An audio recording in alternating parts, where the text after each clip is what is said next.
하이닥 전문가들의 건강의학 지식을 전해드리는 황수경의 건강 칼럼입니다.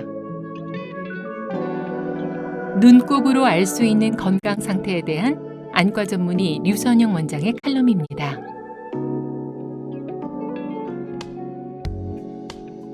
눈곱은 눈물이나 먼지 등이 뭉쳐서 생기는 매우 자연스러운 현상입니다. 다만 이 눈곱이 너무 자주 또 많이 끼거나 끈적하게 늘어나면서 평소와 다른 양상을 보인다면 눈 건강 상태를 점검해 봐야 하는데요. 우선 눈곱의 양이 갑자기 많아지거나 색이 누렇다면 세균성 결막염이나 각막염일 확률이 높습니다. 눈에 세균이 침입하면 이를 보호하기 위해서 분비물 양이 늘어나는데요. 눈곱이 누런 이유는 세균성 염증으로 인한 분비물의 색이 누런색을 띠기 때문입니다. 이러한 세균성 결막염이나 각막염은 항생대로 쉽게 낫는 편이니까요. 증상이 있다면 조기에 안과를 방문해 치료받는 것이 좋습니다. 유독 한쪽 눈에만 눈곱이 자주 끼는 경우도 있죠. 특히 나이가 들면서 이런 증상이 나타난다면 감염성 질환이나 안구건조증, 또 비루관 폐쇄증 같은 안과 질환을 의심해 봐야 합니다.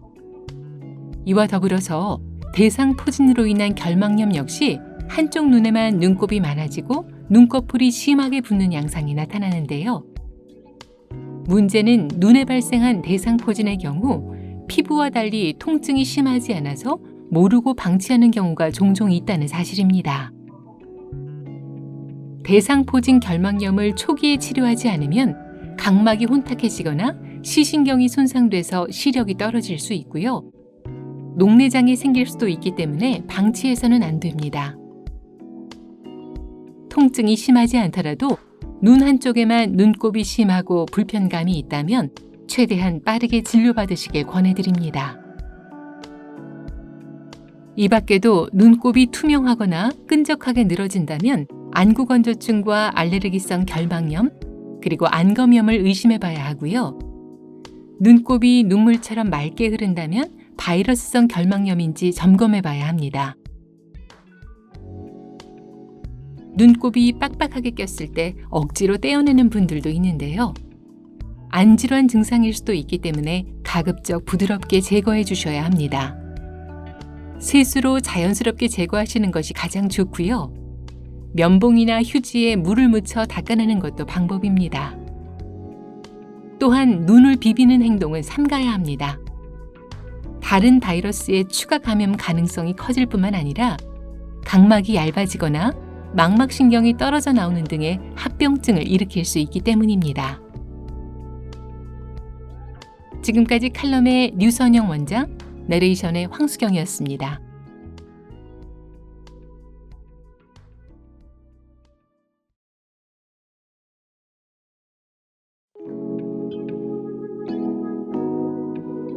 하이닥 전문가들의 건강의학 지식을 전해드리는 황수경의 건강 칼럼입니다. 참외 속 영양소와 효능에 대한 윤성원 영양사의 칼럼입니다.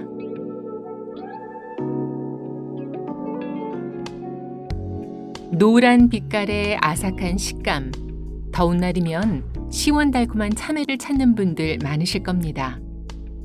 90% 이상의 수분인 참외는 여름철 탈수 예방에 좋고요. 참외의 반쪽 정도 되는 100g당 열량은 약 30kcal로 낮은 편인데 비해 포만감은 커서 식단 관리에 도움이 되는 과일입니다. 참외는 항산화 식품으로 불리는데요. 비타민C와 베타카로틴이 풍부하기 때문입니다. 둘 다 면역 강화, 노화 방지에 도움이 될 수 있는 영양소죠. 임산부에게 참외를 추천하기도 하죠. 엽산과 철분이 풍부하기 때문입니다. 엽산은 태아의 뇌 발달에 좋다고 잘 알려져 있는데요. DNA와 아미노산의 합성, 태아 신경계 발달, 그리고 적혈구 형성까지 중요한 기능을 돕는 영양소가 바로 엽산입니다. 엽산이 부족해지면 빈혈이나 숨가쁨 증상이 나타날 수 있는데요. 특히 임산부의 경우라면 영아의 뇌장애, 선천성 척수장애 위험까지 높아질 수 있기 때문에 결핍에 주의해야 합니다. 동의보감에는 참외가 진해 거담작용, 즉 기침가래에 효과적이라고 기록돼 있는데요. 이뿐만 아니라 참외 속 칼륨은 우리 몸속 나트륨을 배출하고 부기 완화에 도움이 될 수 있습니다. 이렇게 맛도 좋고 영양가도 높은 참외는 어떻게 먹어야 할까요? 우리는 보통 하얀 과육 부분을 즐기고 씨가 있는 태자리 부분이나 껍질은 버리는데요. 이제부터는 껍질이나 태자리도 드셔보시길 권해드립니다.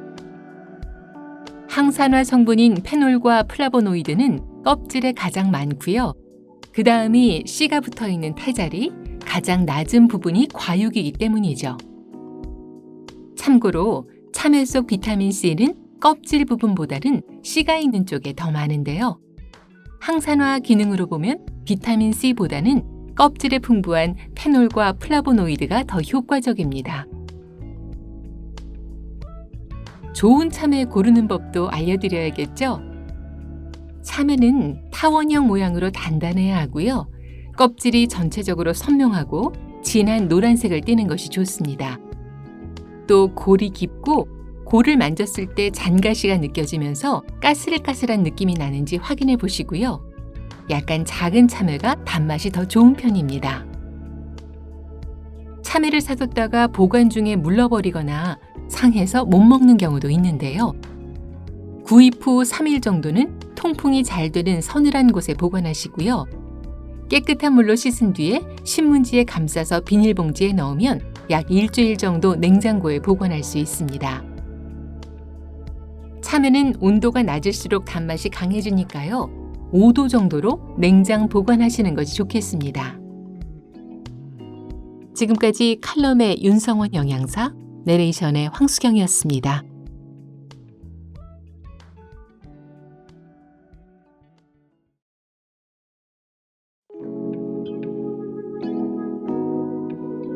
하이닥 전문가들의 건강의학 지식을 전해드리는 황수경의 건강 칼럼입니다. 소화 비염의 문제점과 관리 방법에 대한 이비인후과 전문의 주영호 원장의 칼럼입니다. 알레르기 비염 때문에 고생하는 분들 많으시죠? 코 안과 입속이 간질간질하면서 재채기가 연달아 나고 콧물과 코막힘이 반복되기 때문에 참 불편하고 괴로운 질환인데요. 특히 소아에게 나타난 경우에서는 다양한 질환으로 이어질 수 있어서 더욱 주의가 필요합니다. 실제 소아 알레르기 비염의 경우 부비동염, 중이염 같은 합병증까지 나타나는 사례가 있고요. 비염이 장기간 지속될 경우 코막힘과 코골이가 만성화되고 안면 골 발육 이상과 성장 저하로까지 이어지기도 합니다.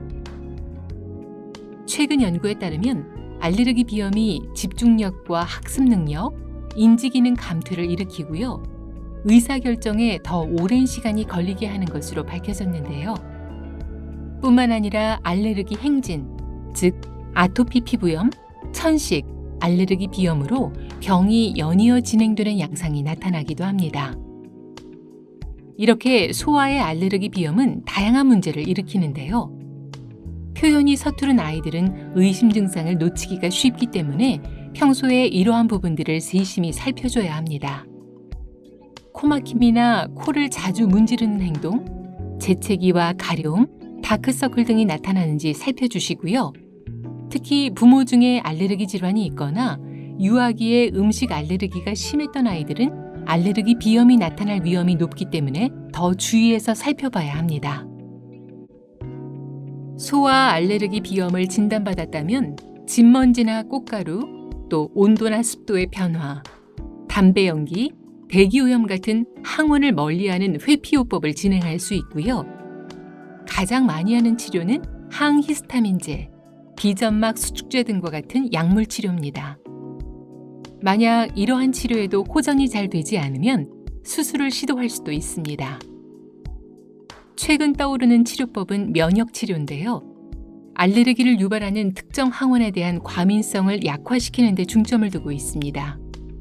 쉽게 말해서 우리 몸의 면역 체계를 재교육하는 것이죠. 치료와 함께 생활 환경 개선도 중요합니다. 아이의 피부에 직접 닿는 침구류, 인형 등은 섭씨 55도 이상의 온수로 자주 세탁해야 하고요. 흡연은 소화 알레르기 비염에 악영향을 끼치기 때문에 가족 모두 금연해야 합니다. 집에서 콧물 흡입기를 사용하는 경우도 있는데요.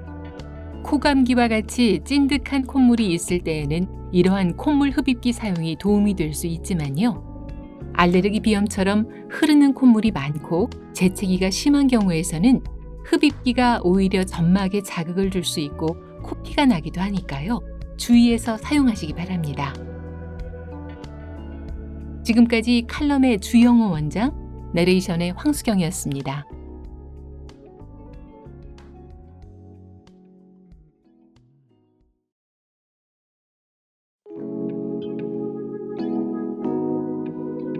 하이닥 전문가들의 건강의학 지식을 전해드리는 황수경의 건강 칼럼입니다. 부정맥의 의심 증상과 검사 방법에 대한 내과 전문의 박동혁 원장의 칼럼입니다.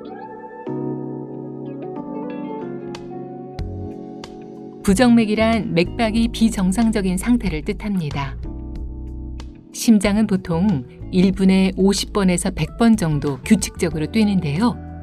이보다 빠르거나 느린 경우, 그리고 불규칙한 경우가 부정맥에 해당합니다.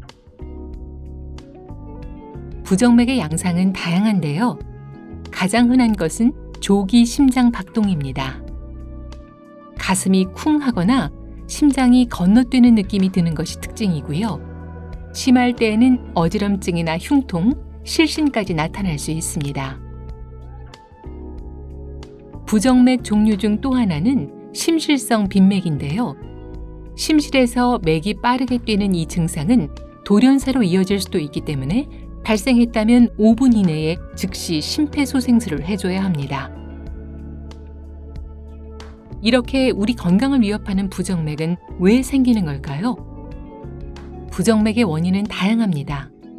스트레스, 카페인, 술 같은 환경적인 요인에서부터 호르몬 이상, 그리고 다른 장기에 이상이 있는 경우에도 부정맥이 나타날 수 있고요. 빠른 맥이 특징인 심방세동 같은 경우에는 나이가 들면서 심장 근육이 섬유화되고 그 결과로 전기 신호에 오류가 생기면서 나타납니다. 사실 병을 모르고 지내는 경우도 꽤 많습니다. 증상이 간헐적인 데다가 아예 무증상인 경우도 덜어 있기 때문인데요. 이런 이유 때문에 부정맥을 진단할 때에는 장시간 연속해서 심전도 상태를 관찰하고 기록하는 것이 중요합니다. 대표적인 부정맥 검사는 홀터 심전도 검사인데요. 환자 몸에 심전도기를 부착한 뒤 24시간 내내 맥박을 측정하는 방식으로 진행됩니다. 부정맥의 치료법은 다양합니다. 증상을 조절하면서 심장 리듬을 정상화하는 약물 치료가 대표적이고요. 약물 치료가 불가능한 상황이거나 효과가 없다면 전극 도자 절제술 같은 시술을 진행하기도 합니다. 무엇보다 중요한 것은 조기 진단인데요. 평소 몸이 보내는 신호에 민감할 필요가 있겠고요. 심장의 두근거림이나 맥박이 빨라지는 듯한 의심 증상이 있다면 즉시 병원을 찾으시기 바랍니다. 지금까지 칼럼의 박동혁 원장, 내레이션의 황수경이었습니다.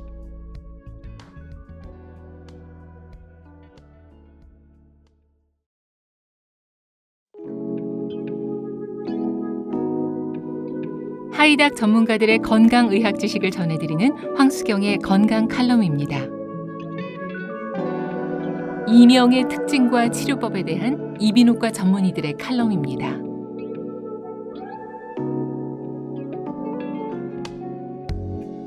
귓속이나 머릿속에서 이상한 소리가 날 때가 있습니다. 의학용어로 이명이라고 하는데요. 외부에서의 소리 자극 없이 귀 안에서 잡음이 나는 것이 특징입니다. 환자들의 양상은 다양한데요. 귀에서 삐 소리가 난다고 하는 경우를 비롯해서 벌레 우는 소리, 바람 소리, 금속성 소리가 난다고 호소하는 분들도 있습니다. 이명은 청각기관 자체에서 생기는 청각성과 혈관이나 근육 같은 주변 구조물에서 생기는 비청각성으로 구분하는데요. 특별한 원인 없이 발생하는 사례가 60% 정도로 다수를 차지하고요. 이와는 다르게 과로나 스트레스, 귀병, 또 고혈압이 있을 때, 그 밖에 알코올 의존증이 있는 경우에도 이명이 동반될 수 있습니다. 또 귀 주변을 지나가는 혈관에서 나는 소리나 귀와 목 주변의 근육 수축 또는 경련에 의한 소리, 그리고 턱관절의 기능 장애, 이관 기능 장애에 의해서도 이명이 생길 수 있습니다. 이명의 지속 기간에 따라서 관련 질환을 예측해 볼 수도 있는데요. 삐 하는 잡음이 평소에도 지속적으로 들렸다면 이관염이나 뇌의 질환, 중이 질환이 있다는 신호일 수 있고요. 갑작스럽게 나타났다면 이관염을 비롯해서 돌발성 난청, 그리고 스트레스성 염증이 원인일 수 있기 때문에 전문의를 찾아서 정확하게 진단받으시는 것이 좋겠습니다. 이명을 자주 겪는데도 대수롭지 않게 방치하는 분들도 계실 텐데요. 증상이 오래되면 청력 저하나 청력 상실로 이어질 수 있기 때문에 주의해야 합니다. 이명 자체가 청력을 떨어뜨리는 것은 아니지만 이명을 일으킨 질환들이 오래되면서 뇌의 손상과 기능 저하가 나타나고 그로 인해 난청까지 유발될 수 있는 것이죠. 실제로 노인성 난청이나 소음성 난청 사례에서는 이명이 초기 증상으로 나타날 때가 많습니다. 이명 치료에는 다양한 방법이 활용되는데요. 대표적인 것은 약물 치료입니다. 근본적인 치료법이라고 보기는 어렵지만 잡음의 소리를 낮춰주거나 이명으로 인한 불안감, 우울감, 수면 장애를 개선해서 환자를 안정시켜주고요. 뇌의 혈액순환을 도와서 증상을 호전시키는 약제도 있습니다. 중등도 이상의 청력 소실과 이명을 겪는 경우라면 보청기가 도움이 될 수 있고요. 최근에는 신경생리학적 기전을 기초로 한 이명 재훈련 치료도 많이 시행하는 추세입니다. 이명 재훈련 치료의 목적은 뇌의 습관화 과정을 통해서 환자가 이명에 부정적으로 반응하지 않게 하고 궁극적으로는 이명을 인식하지 않게 하는 것이라고 할 수 있습니다. 지금까지 칼럼의 이비인후과 전문의 현동우, 안철민, 박재원, 권호진, 이환서 원장, 내레이션의 황수경이었습니다.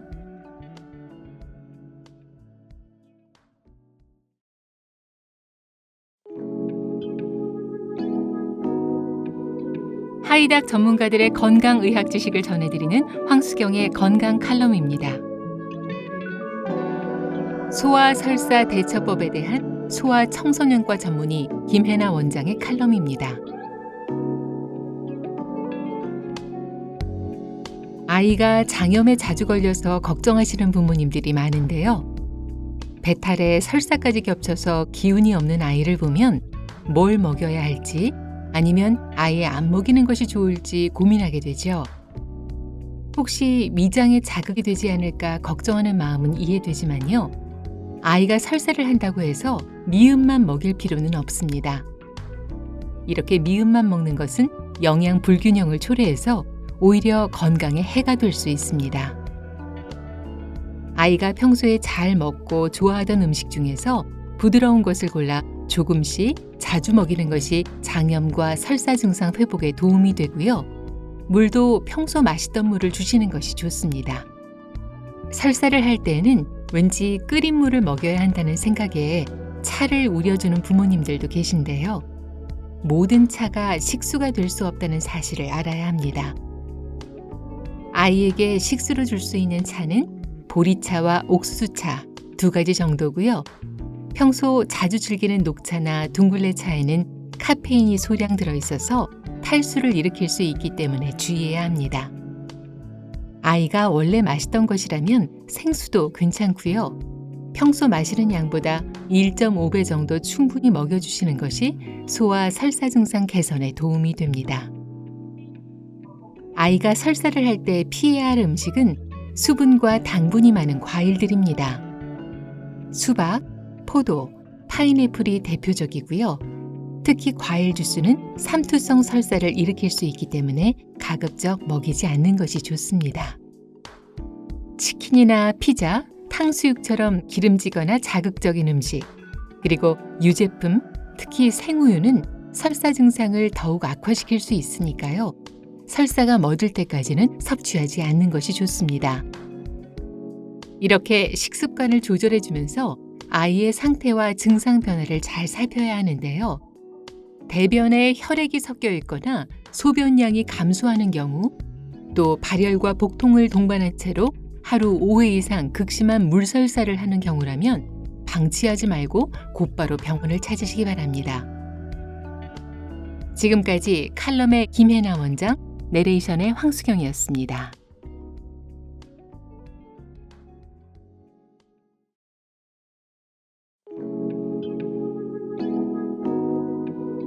하이닥 전문가들의 건강의학 지식을 전해드리는 황수경의 건강 칼럼입니다. 대장 내시경 검사의 중요성에 대한 내과 전문의 이효근 원장의 칼럼입니다. 저명한 국제학술지 란셋에 따르면 우리나라 20세에서 49세의 대장암 발병률은 인구 10만 명당 12.9명으로 조사 대상인 42개국 중 가장 높은 발병률을 보였습니다. 서구화된 식습관을 비롯해서 생활 환경, 비만, 운동량 감소 등이 이런 젊은 대장암의 원인으로 꼽히는데요. 젊을수록 대장암 선별검사의 기회가 적고 일부 증상이 나타난다고 해도 암까지 의심하는 경우가 거의 없기 때문에 예후는 꽤 나쁜 편이라고 할 수 있습니다. 이런 이유에서 요즘은 20, 30대부터 선제적으로 대장 내시경을 받아야 한다는 목소리가 나오고 있죠. 그런데 대장 내시경을 부담스럽게 느끼시는 분들도 계실 텐데요. 다른 검사들과 다르게 장 정결제를 복용해야 한다는 점이나 검사 과정에서 느끼는 불편감, 또 큰 병원을 찾아야 한다는 중압감이 부담이 될 수 있습니다. 부작용이나 안전상의 문제에 대한 잘못된 소문들이 검사를 꺼리게 만들기도 하죠. 하지만 중요한 것은 정확한 이해 없이 검사를 피하다가는 조기 발견의 기회를 놓치게 되고 그러다가 병을 키울 수 있다는 사실입니다. 대장 내시경에 대한 흔한 오해 중에 하나는 병원의 규모인데요. 꼭 큰 병원을 가셔야 하는 건 아니고요. 가까운 병의원에서 정기검사를 받으면서 검사에서 이상 소견이 나오거나 중증 질환으로 의심될 경우에 상급 종합병원을 찾으시면 됩니다. 다만 전문의를 찾는 것은 중요합니다. 대장 내시경 학회가 밝힌 선종 발견율은 남성이 30%, 여성이 20%인데요. 대장 내시경 검사의 경우 그 기술을 습득하는 데 많은 시간이 걸리는 편이고요. 실제로 의사마다 용종 발견율에 차이가 있기도 합니다. 내시경 때문에 천공이 생기지 않을까 걱정하는 분들도 계신데요. 대표적인 부작용으로 언급되긴 하지만 사실 잘 나타나지 않는 편입니다. 천공은 주로 내시경 점막 절제술이나 조직 검사 시 도구를 써서 시술할 때 발생하는데요. 대장 내시경으로 천공이 생길 확률은 0.01에서 0.05%로 매우 희박한 편입니다. 그래도 부작용이 걱정되는 분들이나 복부 수술력이 있는 분들이라면 무리하게 검사를 하지 않으셔도 됩니다. 천공만큼 자주 언급되는 부작용이 출혈인데요. 심장 스텐트 시술을 받았거나 뇌졸중 약을 먹는 경우, 그리고 항혈소판제를 복용한 경우에서 출혈이 자주 나타나기 때문에 검사 전 본인의 상황을 담당 의사와 충분히 상담하셔야 합니다. 내시경의 위생 안전을 염려하는 분들도 계신데요. 비위생적인 기계로 인한 감염 사례는 없다고 봐도 무방합니다. 대한내시경학회의 소독 지침에 따라서 내시경 기계는 전세척, 세척, 소독, 헹굼, 건조의 과정을 거치게 되는데요. 혹시 그래도 걱정된다면 일회용 시술 기구를 사용할 수도 있습니다. 이런 크고 작은 염려들에도 대장 내시경을 권장하는 이유는 병을 조기에 발견해서 적극적으로 치료할 수 있기 때문입니다. 요즘은 장정결제도 알약 형태로 나와서 복용 부담이 줄었고요.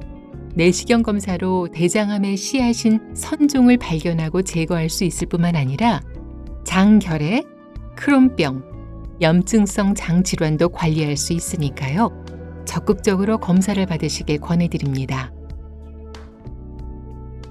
특별한 증상이나 가족력이 없는 경우라면 50세 이상부터 5년마다 한 번씩 받는 것이 좋고요. 배변 양상이 변했거나 복부 팽만감 등이 느껴진다면 조기에 검사 받으시길 권해드립니다. 지금까지 칼럼의 이효근 원장, 내레이션의 황수경이었습니다.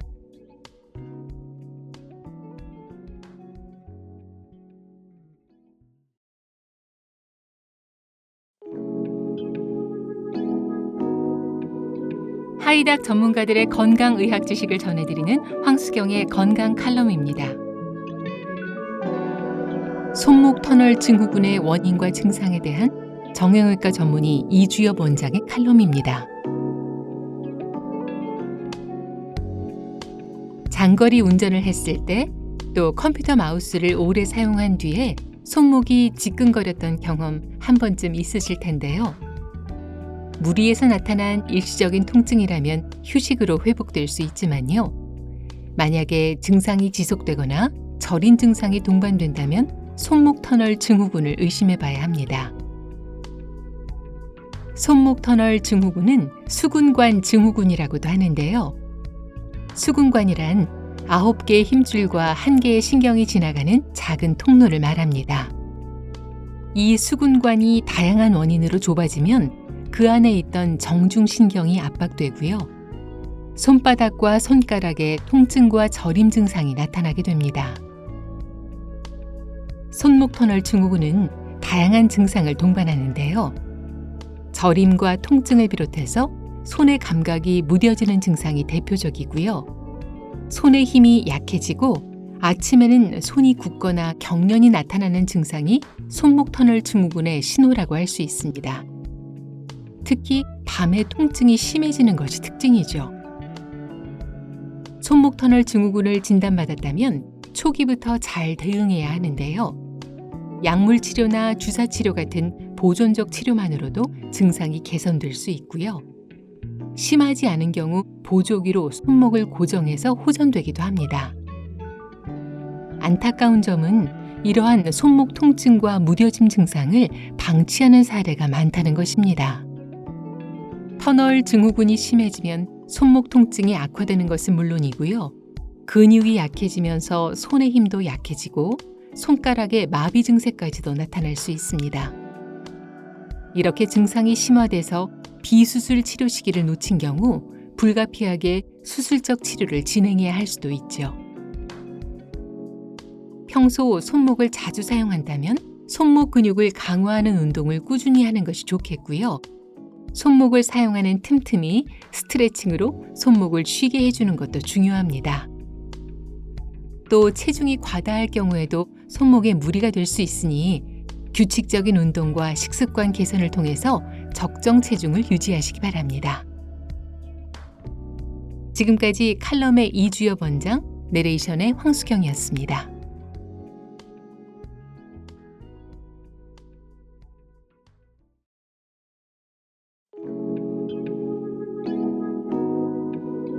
하이닥 전문가들의 건강의학 지식을 전해드리는 황수경의 건강 칼럼입니다. 임신 중 잇몸관리법에 대한 치과 전문의 김영수 원장의 칼럼입니다.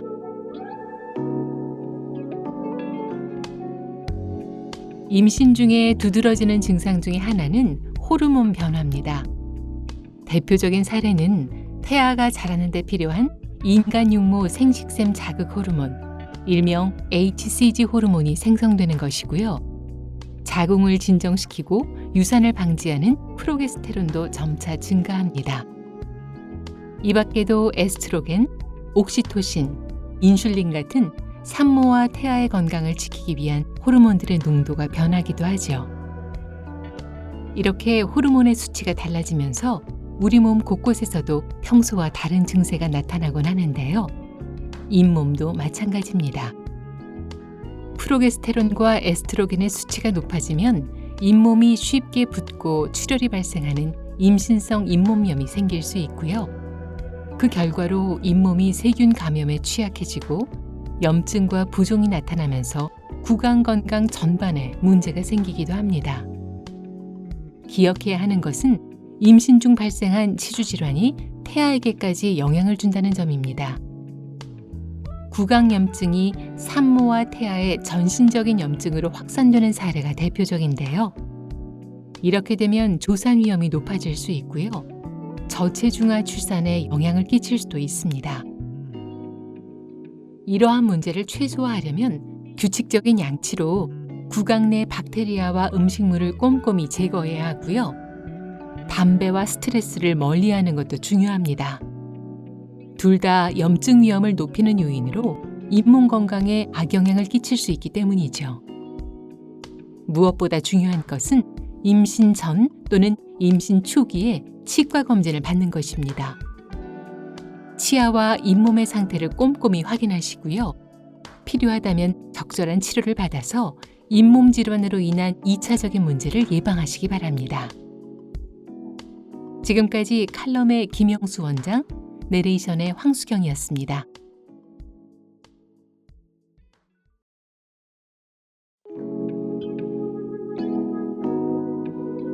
하이닥 전문가들의 건강의학 지식을 전해드리는 황수경의 건강 칼럼입니다.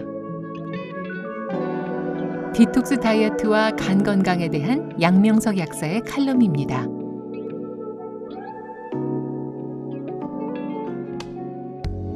다이어트 한 번쯤은 해보셨을 텐데요.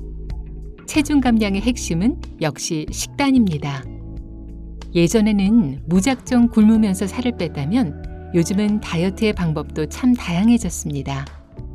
원푸드 다이어트부터 저탄고지, 간헐적 단식, 그리고 디톡스에 이르기까지 개인의 특성과 취향에 따라 여러 식이요법들이 활용되고 있는데요.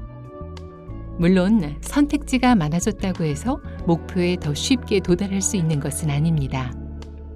실제로 원푸드 다이어트의 경우 일정 기간 기대 이상의 효과를 보기도 하지만 중단하면 금세 요요가 오는 사례가 많고요. 최근 인기인 디톡스는 잘못했다간 오히려 건강을 해칠 수 있기 때문에 주의해야 합니다. 해독하다, 독성을 없애다 라는 뜻처럼 디톡스 다이어트의 핵심은 체내 독소를 빼내는 것입니다. 소위 몸을 리셋해준다는 말에 디톡스를 하는 분들 많으신데요.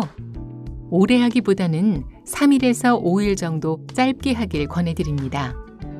장기간 지속하다 보면 영양 불균형이 생기고 급성 담낭염까지 생길 수 있기 때문입니다. 급성 담낭염은 담낭에 결석이 생기면서 염증이 나타난 상태를 말합니다. 소화불량, 둔통, 상복부 통증 등이 주요 증상인데요. 결석이 생긴 이유는 담낭에 담즙이 고였기 때문입니다. 담즙은 지방 분해를 돕는 물질로 정상적이라면 담낭에서 십이지장으로 배출돼야 하는데요. 디톡스처럼 장기간 무리하게 지방 섭취를 하지 않는 경우 이 배출 과정에 문제가 생기면서 담즙이 십이지장으로 나가지 못하게 되고요. 담낭에 고여서 농축되면서 담석과 염증을 유발하는 것이죠. 몸을 위한 디톡스가 오히려 건강을 해칠 수 있는 것입니다. 또 한 가지, 디톡스 때 자주 찾는 건강즙 역시 오래 섭취하면 문제가 될 수 있습니다. 건강즙의 주 재료인 과일이나 채소에는 소량의 독성이 함유되어 있는데요. 이것이 즙을 우려내는 과정에서 농축되고 그렇게 고농축된 성분은 해독장기인 간에 부담을 줄 수 있기 때문입니다. 실제로 체중 감량에 효과적이라는 녹차 추출물의 경우 장기간 과다 복용 시 간 수치를 높일 수 있는 것으로 알려졌고요. 한 연구에서는 간에 좋다고 알려진 헛개나무 열매가 급성 독성 간염을 일으키는 주 원인으로 꼽히기도 했습니다. 디톡스로 얻는 체중 감량과 해독 효과는 대개 단기적입니다. 보다 근본적인 디톡스는 건강한 간을 잘 유지해서 체내 독소가 원활하게 배출되게끔 하는 것이죠. 다이어트 보조제나 영양제, 그리고 단백질의 과도한 섭취는 간에 무리를 줄 수 있고요. 무리한 근력 운동 역시 간의 과부하를 유발하기 때문에 내 체력에 적합한 수준으로 운동하는 것이 바람직합니다. 그렇다면 다이어트와 간 건강을 동시에 챙길 수 있는 방법은 무엇일까요? 과도한 당류 섭취를 피하면서 간 기능을 회복하고 해독작용을 돕는 살코기, 생선, 두부, 부추, 주꾸미 같은 음식을 챙겨 드시길 권합니다. 간 기능 개선 효과가 검증된 성분을 보조적으로 섭취하는 것도 방법인데요. 밀크시슬은 간세포 파괴를 막고 재생을 돕는 효과가 있고요. 간 영양제로 잘 알려진 UDCA, 우르소데옥시콜산은 콜레스테롤 농도를 유지해서 담석을 예방하는 데 도움이 됩니다. 체내 대사 효소를 활성화하고 유해한 독소와 노폐물을 빠르게 배출하는 것 역시 UDCA의 이점이죠. 건강한 다이어트를 위해서 디톡스를 비롯한 식이 조절은 무리되지 않게 하고 간의 해독 기능을 강화하는 근본적인 노력을 함께 해주시는 것이 어떨까요? 지금까지 칼럼의 양명석 약사, 내레이션의 황수경이었습니다.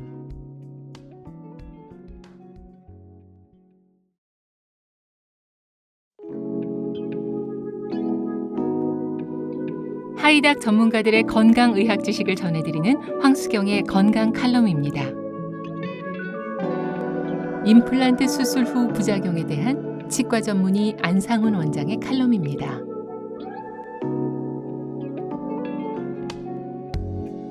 우리나라 70세 이상 장년층에서 자연 치아를 20개 이상 보유한 비율은 48%, 절반이 채 안 되는 것으로 나타났는데요. 노년층의 치아 건강을 돕는 임플란트가 우리나라에 도입된 것은 40년 전입니다. 도입 당시에는 수술 비용이 비싼 데다 치료 기간이 길어서 누구나 쉽게 할 수는 없었는데요. 20년 전부터 임플란트가 본격적으로 대중화됐고요. 2014년부터는 건강보험이 적용되면서 환자 부담금이 줄고 적용 연령대도 확대되면서 수술 사례가 늘고 있습니다. 임플란트는 치과 치료 중에서도 가장 안전한 편에 속하는데요. 다만 많이 심을수록 다양한 이상 증세가 나타날 수 있기 때문에 주의해야 합니다. 임플란트 이후 생기는 부작용은 크게 두 가지로 구분합니다. 수술 직후 부작용, 그리고 임플란트가 완성된 후 생기는 부작용인데요. 수술 직후 부작용의 경우 해당 부위의 통증이나 출혈, 염증 등이 대표적이고요. 특히 임플란트를 식립할 치조골이 부족해서 뼈를 따로 이식하는 경우 이런 증상들이 더 잘 나타날 수 있습니다. 수술이 정상적인 방법으로 잘 이루어졌다면 진통소염제나 항생제로 이러한 부작용들을 쉽게 해결할 수 있기 때문에 크게 걱정은 하지 않으셔도 됩니다. 임플란트 식립 과정에서 생길 수 있는 가장 큰 부작용은 하부 신경을 건드리는 경우입니다. 임플란트를 원하는 방향이나 위치에 심지 못한 것이 원인인데요. 임플란트가 상악동, 즉 위 턱뼈 안에 있는 빈 공간으로 들어가는 경우, 또 치조골이 부러져 출혈이 심한 경우, 뼈가 아물지 못한 경우, 그리고 기구가 목 안으로 떨어져 환자가 삼키는 경우 역시 부작용을 일으킬 수 있습니다. 가장 흔한 것은 임플란트 주위 잇몸의 염증이고요. 임플란트 나사가 풀리면서 불편감을 호소하는 사례도 적지 않습니다. 이 밖에도 임플란트가 잘 세워지고 크라운을 올린 뒤에 부작용이 생기기도 합니다. 임플란트에 음식물이 끼고 염증이 생겨서 고생하는 분들도 계신데요. 주기적으로 치과를 찾아서 스케일링과 치아 관리를 받으시는 것이 좋고요. 어렵게 식립한 임플란트를 오래 사용하려면 위생 관리가 가장 중요하다는 사실 기억하시면 좋겠습니다. 지금까지 칼럼의 안상훈 원장, 내레이션의 황수경이었습니다.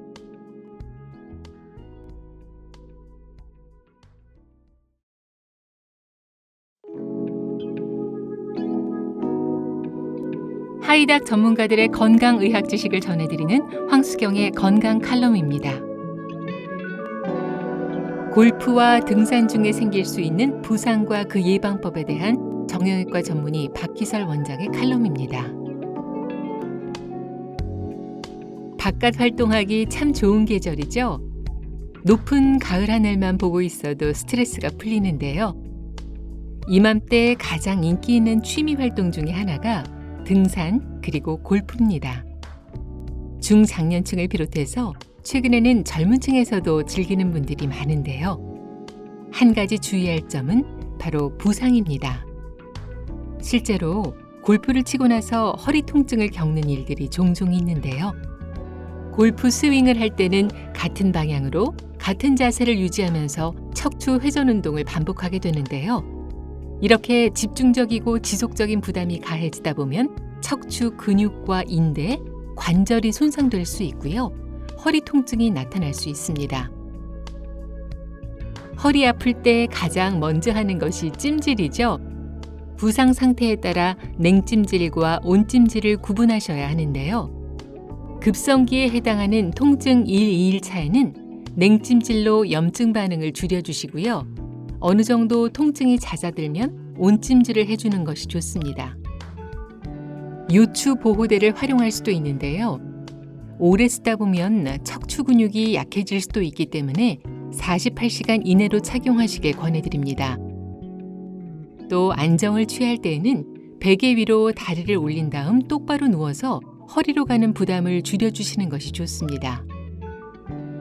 골프 중에 발생한 부상은 자칫 허리 디스크로 이어지기도 하는데요. 백스윙 톱 자세는 디스크에, 다운스윙은 디스크와 후관절에 부담이 될 수 있습니다.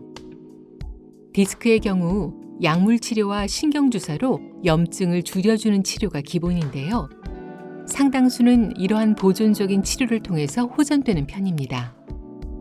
다만 보존적인 치료에도 호전이 없거나 물리적인 압박이 심해서 신경학적인 증상이 나타난다면 수술까지 진행할 수도 있습니다. 중요한 것은 증상을 방치하지 않는 것입니다. 간혹 증상을 참고 라운딩을 나가는 분들도 계신데요. 찜질과 보호대 같은 1차적인 조치 이후에도 증상이 잦아들지 않거나 방사통, 감각 저하, 근력 저하 같은 신경학적 증상이 나타난다면 병원을 찾아서 적절한 조치를 받아야 합니다. 등산은 어떨까요? 심폐기능과 정신건강에 이로운 운동이긴 하지만 조심해야 할 부분도 있습니다. 골프와 마찬가지로 허리 질환과 연관되는 경우들인데요. 대표적인 것이 낙상입니다. 산에서 넘어지면 척추 염좌, 심한 경우에는 척추 압박 골절까지 나타날 수 있는데요. 특히 평소 허리가 좋지 않은 분들은 배낭을 짊어지고 가파른 길을 오르다가 디스크가 악화되기도 하고요. 또 하산할 때 허리가 뒤로 젖혀지고 척추관의 단면적이 줄어들다 보면 신경이 더 심하게 압박되고 통증이 심해질 수 있기 때문에 주의해야 합니다. 추운 날씨에는 몸의 유연성이 떨어지면서 척추 주변 근육과 인대가 경직되기 쉬운데요. 뻣뻣해진 근육은 뼈와 신경 조직을 압박해서 허리 통증을 일으킬 수 있습니다. 따라서 아무리 날이 좋아도 운동 전에는 스트레칭을 충분히 해주시고요. 특히 골프 전에는 허리, 팔꿈치, 어깨를, 등산 전에는 발목, 무릎, 허리를 중점적으로 잘 풀어주시는 것이 좋습니다. 운동 전에는 체온을 높여주는 것도 중요한데요. 제자리 뛰기나 걷기로 워밍업을 해주면 심장 건강도 지킬 수 있습니다. 지금까지 칼럼의 박기설 원장, 내레이션의 황수경이었습니다.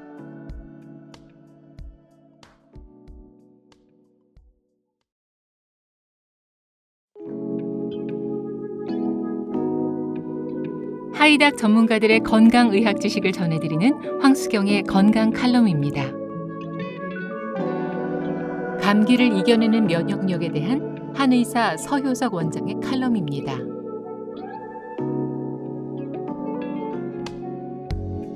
찬바람이 불면서 감기 환자가 늘고 있습니다. 감기에서 감은 느끼다, 기는 기운을 뜻합니다. 우리 몸이 찬 기운에 사로잡혀서 싸우고 있는 상태가 바로 감기인 것이죠. 한의학적으로는 차가운 기운이 너무 강해서 감기가 드는 경우와 몸의 기운이 너무 약해서 별것 아닌 한기에도 감기가 드는 경우로 구분하는데요. 여기서 말하는 몸의 기운이란 우리가 흔히 말하는 면역력입니다.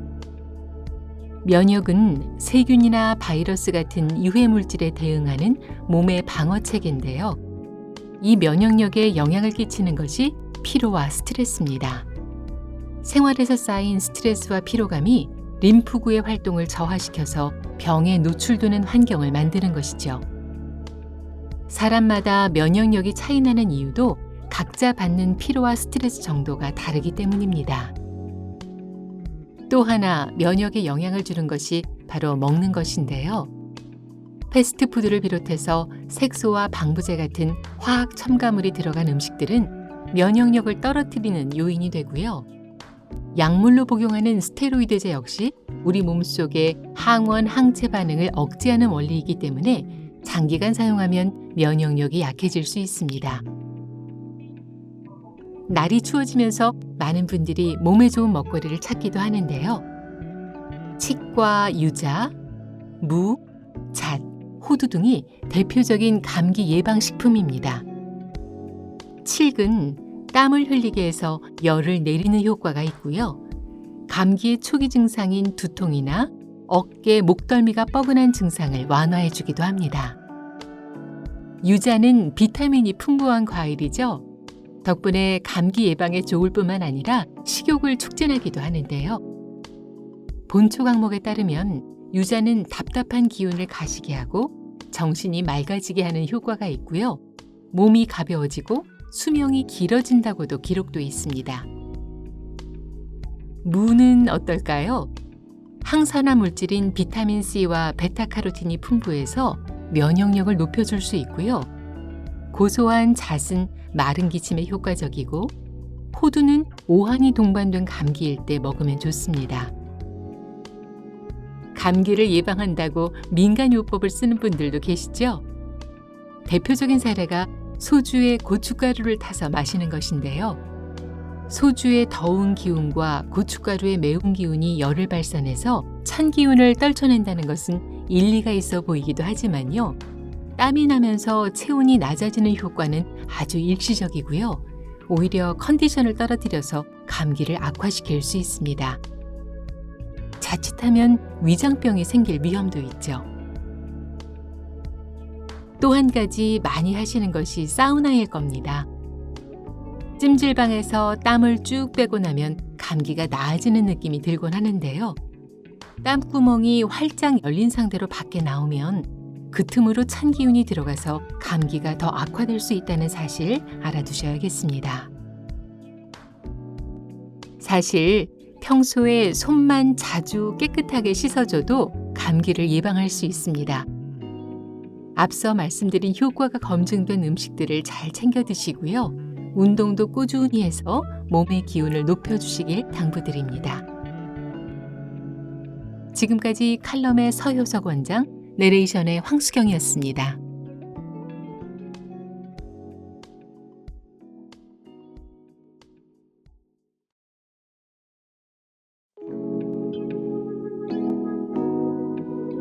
하이닥 전문가들의 건강의학 지식을 전해드리는 황수경의 건강 칼럼입니다.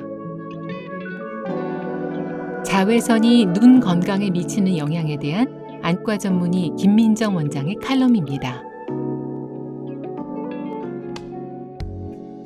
흔히 자외선을 피부의 적이라고 합니다.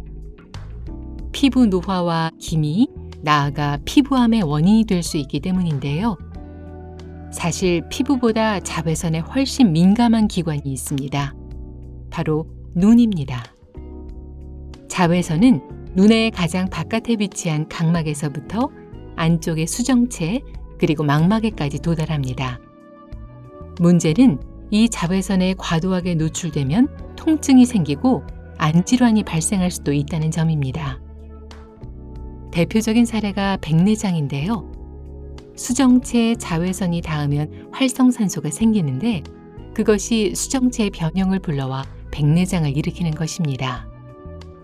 뿐만 아니라 우리에게 익숙한 안구건조증, 흰자 쪽에 있는 결막 조직이 날개 모양으로 자라면서 각막을 침범하는 익상편 역시 자외선에 과도하게 노출돼서 나타나는 안구질환입니다. 특히 어린이들은 눈 보호에 각별히 신경을 쓸 필요가 있습니다. 성인에 비해서 수정체가 투명해서 망막에 도달하는 자외선의 양이 많기 때문이죠. 성인은 1.5%인 반면에 소아의 경우 도달량이 75%에 달한다고 알려져 있습니다. 짧게 외출한다고 그냥 나가시는 분들도 있는데요. 자외선이 강한 날은 한두 시간만 노출돼도 각막세포가 벗겨져서 통증과 충혈, 그리고 시야가 흐려지는 증상이 나타날 수도 있습니다. 이런 경우 대부분은 쉬면 괜찮아지지만 드물게는 2차 감염으로 이어지기도 합니다. 흐린 날도 예외는 아닙니다. 자외선은 흐린 날에도 항상 지표면에 도달하고요. 특히 구름이 낀 날은 자외선이 산란 반사돼서 오히려 맑은 날보다 자외선이 강할 수 있으니까요. 햇빛이 많지 않은 날에도 자외선 차단에 신경 써주시기 바랍니다. 선글라스를 고를 때에는 자외선 차단 기능이 있는지 확인해 보셔야 하는데요. 꼭 렌즈의 색이 진하다고 자외선이 잘 차단되는 것은 아닙니다. 색만 짙고 자외선 차단율이 낮은 선글라스를 쓰면 동공이 확장되고 자외선 노출은 증가할 수 있죠. 아이들도 자외선 보호용 선글라스를 쓰면 좋은데요. 시력 발달에 방해가 될 수도 있기 때문에 자외선이 강한 시간대에만 쓰는 것이 바람직합니다. 지금까지 칼럼의 김민정 원장, 내레이션의 황수경이었습니다.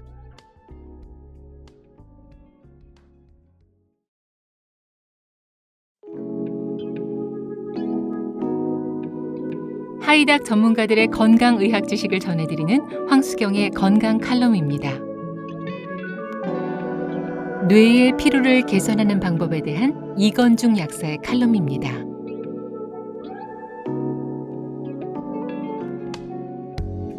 분명히 잘 쉬었는데도 피로가 풀리지 않는 경우가 있죠. 현대인들 상당수가 피로를 달고 산다고 하는데요. 어떤 질병이나 원인이 있는 것도 아닌데 피로감이 지속된다면 뇌 건강을 살펴봐야 합니다. 피로라고 하면 흔히 몸이 무겁고 처지는 육체적인 피로감을 떠올리실 텐데요. 사실 피로는 육체뿐만 아니라 뇌에서도 옵니다. 몸이 가만히 있는 동안에도 뇌는 계속 일을 하기 때문입니다. 육체 피로는 며칠 좀 쉬고 푹 자고 나면 나아질 때가 많은 반면에 뇌의 피로는 쉽게 해소되지 않는 양상을 보입니다. 쉬어도 피곤하고 자도 피로한 원인이 뇌피로일 수 있다는 것이죠. 뇌의 피로도를 줄이려면 생활 습관을 바꾸고 뇌 기능을 돕는 영양분을 섭취해야 하는데요. 우선 술과 카페인을 줄여야 합니다. 잦은 음주나 과도한 카페인 복용은 필수 영양소의 흡수를 방해해서 우리 몸의 영양 균형을 깨뜨릴 수 있기 때문입니다. 뇌 건강을 위해서 유산소 운동과 근육 운동을 규칙적으로 해주시고요. 잠은 적어도 7시간 이상 충분히 자서 뇌의 피로도를 줄여줘야 합니다. 뇌에 좋은 영양분을 챙기는 것도 중요합니다. 뇌 피로 개선에 직접적으로 도움이 되는 성분은 비스벤티아민입니다. 비스벤티아민은 우리가 자주 먹는 비타민 B1의 활성형 성분인데요. 잘 알려진 것처럼 비타민 B는 섭취한 영양소들의 에너지 대사를 도와주고 체내에 쌓인 피로물질을 분해하는 데 필수적인 역할을 합니다. 비타민 B 중에서도 활성형인 비스벤티아민은 우리 뇌 속의 방어 장벽을 통과해서 뇌 피로 개선에 직접적인 도움을 줄 수 있습니다. 메코발라민도 뇌 건강에 도움이 됩니다. 메코발라민은 비타민 B12의 활성형인데요. 뇌 신경세포를 감싸고 있는 미엘린이라고 하는 물질을 생성하고 유지하는 데 관여합니다. 신경 증상이나 두통, 피로를 해소하는 데 특히 효과적이죠. 비타민 B12 중에서도 메코발라민의 체내 유지율이 더 높은 것으로 알려져 있기도 합니다. 하나 더 챙길 것은 콜린과 이노시톨입니다. 콜린은 아세틸콜린이라고 하는 신경 전달 물질이 생성되는 데 관여해서 기억력 향상과 두뇌 활성화에 도움을 주고요. 이노시톨은 뇌 조직에 다량으로 존재하는 탄수화물의 일종으로 신경 전달 물질인 세로토닌 합성에 관여한다고 알려져 있습니다. 요즘은 마그네슘 영양제를 드시는 분들도 많은데요. 마그네슘은 근육의 정상적인 수축과 이완을 돕고요. 신경 안정에도 효과가 있어서 수면의 질을 올려줄 수 있습니다. 신경세포의 수용체에도 포함된 성분이어서 뇌 건강에도 이롭죠. 뇌피로 해소에 도움이 되는 영양성분들을 알아봤는데요. 영양제를 고른다면 비타민 B 8종이 모두 들어있는지, 비타민 B1과 B12가 활성형인지, 두뇌 활성화를 돕는 콜린과 이노시톨, 마그네슘이 함유되어 있는지 성분표를 확인해 보시기 바랍니다. 간혹 고함량 영양제만 찾는 분들도 계신데요. 지나치게 복용하면 속이 쓰리고 역하게 느껴질 수 있으니까요. 가까운 약국에서 상담하시고 본인에게 맞는 최적의 섭취량으로 드시길 추천해 드립니다. 지금까지 칼럼의 이건중 약사, 내레이션의 황수경이었습니다.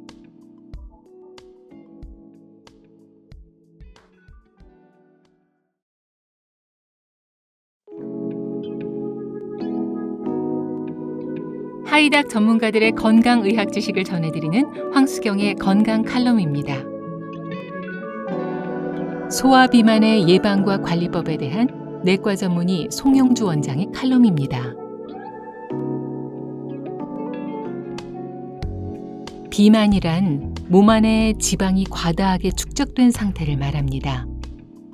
대한비만학회에서는 BMI, 즉 키와 체중을 비율로 계산한 체질량 지수를 기준으로 비만 여부를 진단하는데요. 최근에는 성인뿐만 아니라 소아 청소년 비만이 사회적 문제로 주목받고 있습니다. 소아 청소년 비만율은 2018년 11.6%에서 2021년 16.2%로 증가했고요. 소아 청소년의 허리둘레가 늘어났다는 연구 결과도 있습니다. 소아 비만은 체중이 또래에 비해서 20% 이상 더 나가는 경우를 말합니다. 아이들의 비만 여부는 성별과 연령에 따른 성장 곡선 도표를 통해서 100분위로 진단하는데요. 1에 가까울수록 비만과 멀고 85가 넘어가면 과체중, 95부터는 비만이라고 합니다. 소아 비만의 주 원인은 식단입니다. 육류나 기름진 음식 위주의 고열량 섭취가 늘어난 반면에 운동량은 줄었기 때문인데요. 그 밖에 특정 유전자에 의해서 소아 비만이 나타나기도 하고요. 내분비 질환을 비롯한 다른 질환들의 영향으로 2차적 비만이 생기기도 합니다. 어릴 때 찐 살은 키로 간다고 생각하는 분들도 있으실 텐데요. 소아 비만은 성인 비만과 만성 질환으로까지 이어질 수 있기 때문에 경각심을 갖고 세심하게 관리해야 합니다. 실제 비만 아동의 경우 성인에게 나타나는 당뇨나 고지혈증, 고혈압 등이 같이 나타나는 사례가 많고요. 비만이 성조숙증을 유발해서 성에 대한 잘못된 관념이 형성될 수도 있습니다. 어릴 때 비만했던 사람은 심혈관 질환 발생률이 더 높다는 연구 결과도 있죠. 그렇다면 소아 비만은 어떻게 관리해야 할까요? 성인 비만의 경우 약물 치료와 체중 조절 노력이 함께 이루어져야 하는데요. 소아 비만은 생활 습관을 바꾸는 것만으로도 개선될 수 있습니다. 소아 비만은 부모의 책임이라는 말도 있는데요. 지방을 줄이고 단백질이 풍부한 식단을 마련해 주시고요. 당분이 많은 음료수는 멀리해야 합니다. 또 이른바 먹방을 자주 보는 것도 피하는 것이 좋습니다. 일주일에 5번 이상은 가족이 함께 식사하면서 생활 습관을 조절해가는 것도 소아 비만 관리에 도움이 됩니다. 다만 지방 섭취를 무리하게 막는 것은 성장에 지장을 줄 수 있으니까요. 이상적인 체중을 맞춰가는데 목표를 둬야 합니다. 운동도 꼭 해야 하는데요. 성장기라는 점을 고려해서 무거운 기구를 드는 운동보다는 체중을 활용한 맨몸 운동을 추천합니다. 비만도가 높은 경우에는 걷기나 캐치볼 같은 가벼운 운동도 격렬하게 느껴질 수 있으니까요. 아이의 비만도에 따라 운동 강도를 잘 조절해 주셔야 합니다. 지금까지 칼럼의 송영주 원장, 내레이션의 황수경이었습니다.